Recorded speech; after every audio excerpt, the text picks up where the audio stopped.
বারুইপুরের প্রসঙ্গ টেনে এবার খড়গপুরেও এনকাউন্টার হুঁশিয়ারি দিলীপ ঘোষের। পঞ্চায়েত মন্ত্রীর কড়া বার্তা, গুন্ডা মাফিয়ার বিরুদ্ধে কঠোর হতে হবে পুলিশকে। প্রয়োজনে খড়গপুরেও এনকাউন্টার হবে। খড়গপুরে বন্ধ করতে হবে থ্রেড কালচার। দল রং না দেখে কাজ করতে হবে পুলিশকে। তারা করে করে ধরছে পাতা করে দেখে, কাউকে ছাড়া হবে না। আর যদি দরকার হয় এনকাউন্টার হবে, বারুইপুরে যেমন হয়েছে পালাপিকে। সেটা আমি পরিষ্কার বলে দিচ্ছি, খড়গপুরের মানুষ শান্তিতে থাকতে চান, তাই বিজেপিকে জিতিয়েছেন। বিজেপি সরকার হয়েছে, আমরা প্রথম মানুষকে শান্তি দিতে চাই। তারা নিজের মতো করে করে কম্মা খাবেন, কেউ যেন তাদেরকে কোনো ভয় না রাখা, অত্যাচার না করে। এই থ্রেড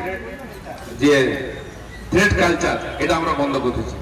পুলিশকে আমি বলে দিয়েছি যে পুলিশ যেন পুলিশের মতো দেখায়, পুলিশ কোনো পার্টির ক্যাডার হয়ে বা গুন্ডার মতো মাফিয়ার মতো ব্যবহার করবে, এটা আমরা কিছুতে বরদাস্ত করবো না।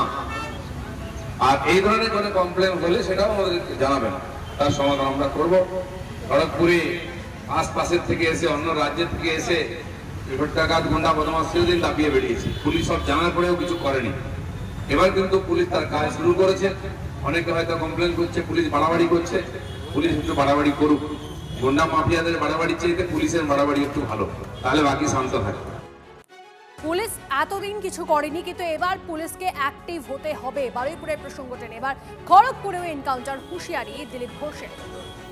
পঞ্চায়েত মন্ত্রীর কড়া বার্তা, গুন্ডা মাফিয়ার বিরুদ্ধে কঠোর হতে হবে পুলিশকে। প্রয়োজনে খড়গপুরেও এনকাউন্টার হবে। খড়গপুরে বন্ধ করতে হবে থ্রেড কালচার। দল রং না দেখে কাজ করতে হবে পুলিশকে। মমতাপন্থী তৃণমূলের নেতা বৈষ্ণব চট্টোপাধ্যায় এই মুহূর্তে আমাদের সঙ্গে রয়েছেন। বৈষ্ণববাবু, বারুইপুরের প্রসঙ্গ টেনে দিলীপ ঘোষ তিনি বলছেন যে গুন্ডা মাফিয়ার বিরুদ্ধে কঠোর হতে হবে পুলিশকে। প্রয়োজনে খড়গপুরেও এনকাউন্টার হবে। দল রং না দেখে কাজ করতে হবে পুলিশকে। দেখুন, তাহলে তো কোর্ট কাছারি, আইন আদালত, থানা সব তুলে দিয়ে এনকাউন্টারের রাজনীতি করতে হয়। আইনে তো এনকাউন্টার করার কথা কি বলা আছে? এবার যদি সব ক্ষেত্রেই যদি গুন্ডা কাদের, যারা ওনাদের বিরোধিতা করবেন তারাই কি গুন্ডা? গুন্ডা মানে বিজেপির যে গুপ্তমাল আছে যে মারলো সেই গুন্ডা নয়। বিজেপি যারা তোলাবাজি করছে তারা গুন্ডা নয়, বা বিজেপি হয়ে যারা অত্যাচার করছে তারা গুন্ডা নয়, বা যাদবপুর বিশ্ববিদ্যালয়ে যারা আগুন ধরালো তারা গুন্ডা নয়। গুন্ডা হলেই উনি বলছেন যে এনকাউন্টার করে মেরে দিতে হবে।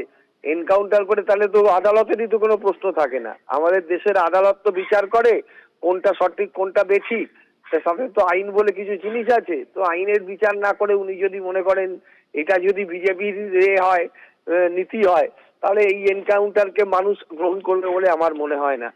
উত্তরপ্রদেশে এনকাউন্টার করেছে, দেখবেন আগামী 2027 সালে ভরাডুবি হবে। এনকাউন্টার আর বুলডোজারের উপর ভিত্তি করে যদি বিজেপি সরকার চালাতে চায়, তাহলে মানুষ তার বিচার করবে এবং প্রতিরোধ করবে বলে আমি বিশ্বাস করি। বেশ, অনেক ধন্যবাদ আমাদের সঙ্গে কথা বলার জন্য।